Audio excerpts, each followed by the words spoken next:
rejeté 1000 fois. Mais aujourd'hui, je n'implore plus. Ce poids silencieux d'entendre un « non » pour la 1000e fois installe un vide qui semble pulser dans la poitrine, un écho sourd qui éteint la chaleur de l'espoir. Sentir le corps là, ferme, et l'âme comme une ombre lointaine. C'est comme être assis dans un vaste salon, entouré de portes qui se ferment une à une jusqu'à ce qu'il ne reste que le couloir froid et éclairé par des lampes tièdes qui ne chauffent plus. Chaque refus tombe comme une lente goutte sur la peau et, sans s'en rendre compte, nous cessons de chercher une affection qui semble être essentielle pour découvrir que notre dignité ne dépend pas du souffle de celui qui décide de tourner le visage. Perdre l'affection des autres est comme le vent qui emporte le nuage. Le nuage danse dans le ciel un instant, change de forme, mais le ciel reste vaste et libre. Cette image de Sénèque offre un réconfort inattendu.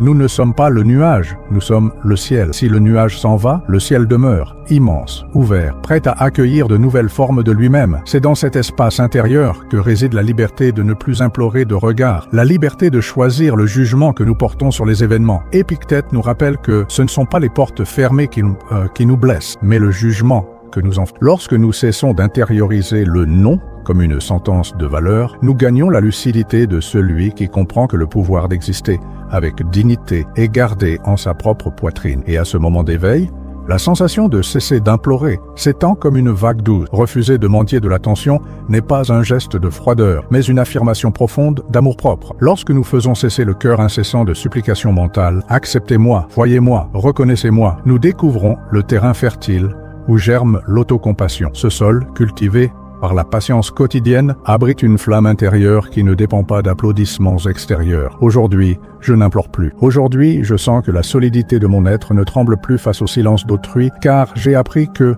même dans la solitude, je suis complète en moi-même. Le point de départ, la blessure du non répété. La sensation d'habiter un couloir sans fin surgit lorsque chaque porte qui s'ouvre n'apporte que l'écho d'un silence de plus. Nous passons par les vides des attentes comme ceux qui marchent en file indienne, espérant qu'à la fin, quelqu'un nous accueillera. Mais le nombre de portes fermées augmente et l'invisibilité devient notre manteau. Chaque non résonne dans la poitrine comme un petit marteau, éteignant la lumière que nous croyions autrefois inextinguible. Dans cet écho constant, le corps reste présent, mais l'âme divague, diluée entre ce qui est attendu et ce qui est à nier. Avec le temps, nous apprenons à traduire ces négations comme une sentence de valeur. Chaque refus devient le reflet d'un prétendu défaut, alimentant la culpabilité silencieuse qui ronge la confiance. L'esprit s'emprisonne dans des questions sans réponse. Qu'ai-je fait de mal? Que me manque-t-il? C'est là que la blessure s'approfondit, non seulement par l'impact du non, mais par la conviction que nous sommes responsables de chaque fermeture de porte. La répétition du schéma console et punit à la fois, car elle nous maintient piégés dans une illusion de contrôle sur la volonté d'autrui. Alors survient la rupture d'attente. Nous comprenons que le rejet de l'autre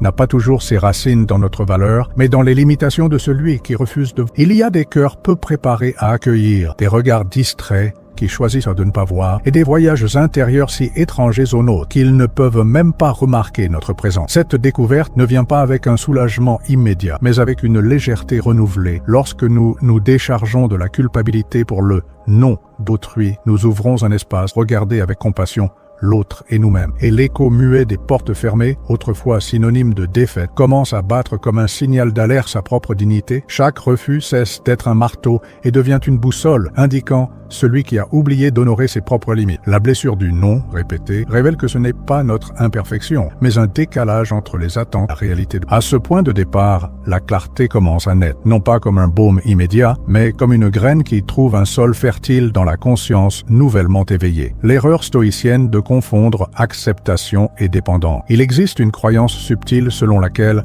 accepter sa propre condition signifie renoncer à l'autonomie, comme si la paix intérieure n'était atteinte qu'en se pliant au regard d'autrui. C'est pourquoi nous créons l'habitude inconsciente de tendre les mains en espérant de l'attention, comme si chaque geste de supplication pouvait combler le vide intérieur. Mais cette dépendance déguisée en acceptation est un piège. Nous faisons confiance à l'idée que la valeur que nous ressentons pour nous-mêmes dépend de la réponse de l'autre, tout en perdant le contact avec les vertus qui jaillissent de l'intérieur. Lorsque l'esprit découvre que la maîtrise de soi ne consiste pas à faire taire les émotions, mais à choisir où focaliser son attention, il réalise que mendier l'appréciation d'autrui n'apporterait jamais la sérénité tant désirée. En un instant de clarté, une question résonne profondément. Est-ce que je demande l'approbation ou est-ce que je m'offre de la valeur? C'est dans cette confrontation entre imploration et affirmation que la liberté stoïcienne se révèle, montrant que le chemin vers l'estime de soi passe par le courage de regarder à l'intérieur sans déléguer à l'autre le pouvoir de valider sa propre existence. La rupture interne quand l'épuisement devient clarté. Il arrive un moment où l'épuisement d'essayer de répondre à chaque demande d'autrui devient insupportable, comme si le corps refusait de porter le poids de tant d'attentes. C'est comme sentir ses genoux trembler après des heures de marche forcée. Et alors, dans le silence de sa propre fatigue, percevoir le contour exact de son propre visage, se retrouver dans le miroir de sa propre lassitude. À cet instant,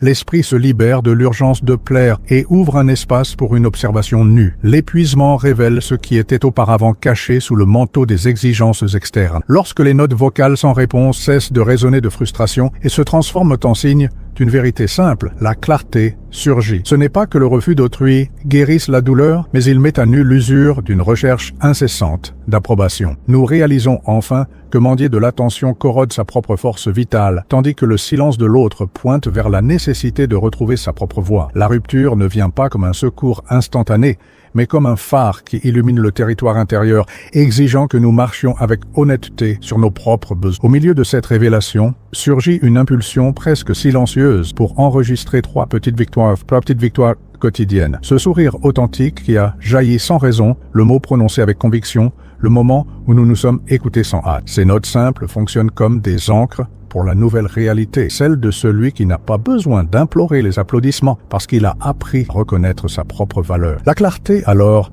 s'affirme non comme un vain réconfort, mais comme une invitation à la construction d'un chemin où l'énergie vitale coule librement, sans dépendre du reflet d'un regard d'autrui. Reconstruction des limites, dire non sans culpabilité. Il y a une force silencieuse à prononcer un non qui ne résonne pas en culpabilité, mais en respect de soi, comme un geste de soin envers son propre cœur. Lorsque nous reconnaissons que le non a la même valeur que le oui, nous ouvrons un espace pour la paix intérieure. Chaque refus devient un acte de préservation, non de rejet. Dans la construction stoïcienne de la sérénité, imposer des limites, c'est tracer le contour de son propre être, définissant où se termine la responsabilité de chacun et où commence la liberté de choisir qui nous voulons être. Imaginez une digue qui, en fermant une fente imperceptible dans le mur, empêche le lac de déborder et d'inonder les villages. Cette digue, faite de décisions petites et constantes, est la limite qui protège le village qui vit en vous. Chaque fois que vous réaffirmez intérieurement votre droit de ne pas céder, le mur se renforce,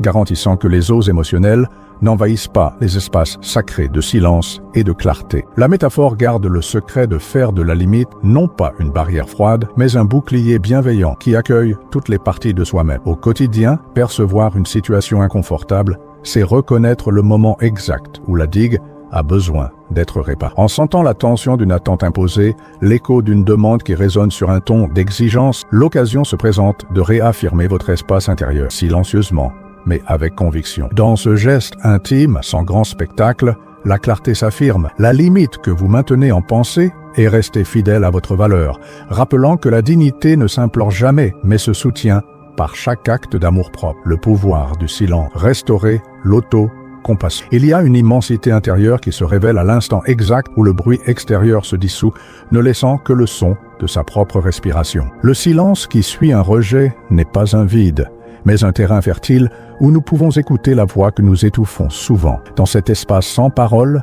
chaque battement de cœur résonne comme un rappel que nous sommes plus que des échos passagers d'attentes extérieures. Le silence ouvre un portail vers l'autocompassion, car seul celui qui écoute son propre lamento sans distraction découvre la tendresse nécessaire pour accueillir sa propre douleur. Lorsque le poids des mots non dits et des demandes non satisfaites pèse sur la poitrine, le flot des pensées devient un tourbillon qui nous éloigne de nous-mêmes. C'est dans ce tourbillon que le rituel des 3 respirations conscientes prend tout son sens. Inspirer et percevoir l'air remplir le corps. Expirer et sentir le doux soulagement qui naît en acceptant chaque émotion sans vouloir l'effacer. Ce bref geste d'attention, inspirer, expirer, observer, se répète comme un mantra silencieux, enseignant que le soin le plus profond commence par la rencontre douce avec son propre ressenti. Chaque inspiration renouvelle le pacte de compassion intérieure et chaque expiration dissipe le poids d'avoir attendu une réponse sous forme de crise extérieure. Au cœur de ce silence réparateur, nous apprenons que se taire face à sa propre histoire n'est pas une reddition, mais un acte de courage. Le silence guérit parce qu'il met des limites au bruit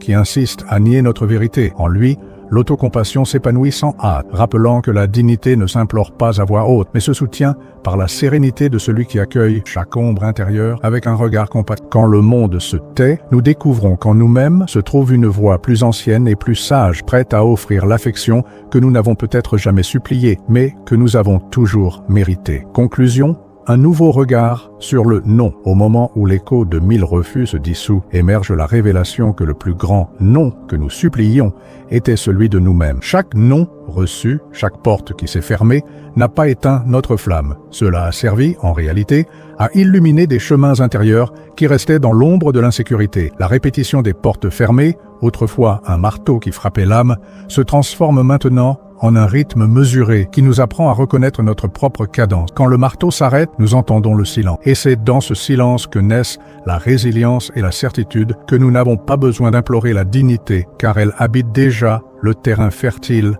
de notre être. Sénèque insiste sur le fait que l'adversité révèle ce que nous gardons vraiment secret, et c'est dans la douleur de chaque refus que nous découvrons la forteresse invisible de nos valeurs. Marc Aurèle, dans sa sérénité pratique, fait écho que ce qui est insupportable en soi trouve un soulagement quand nous l'affrontons. Ainsi, en regardant de front la blessure du mépris, nous apprenons à construire notre forteresse intime. Aujourd'hui, après toutes les portes fermées, nous restons debout, non pas parce que nous ignorons le silence autrui, mais parce que nous écoutons attentivement le battement confiant de notre propre cœur.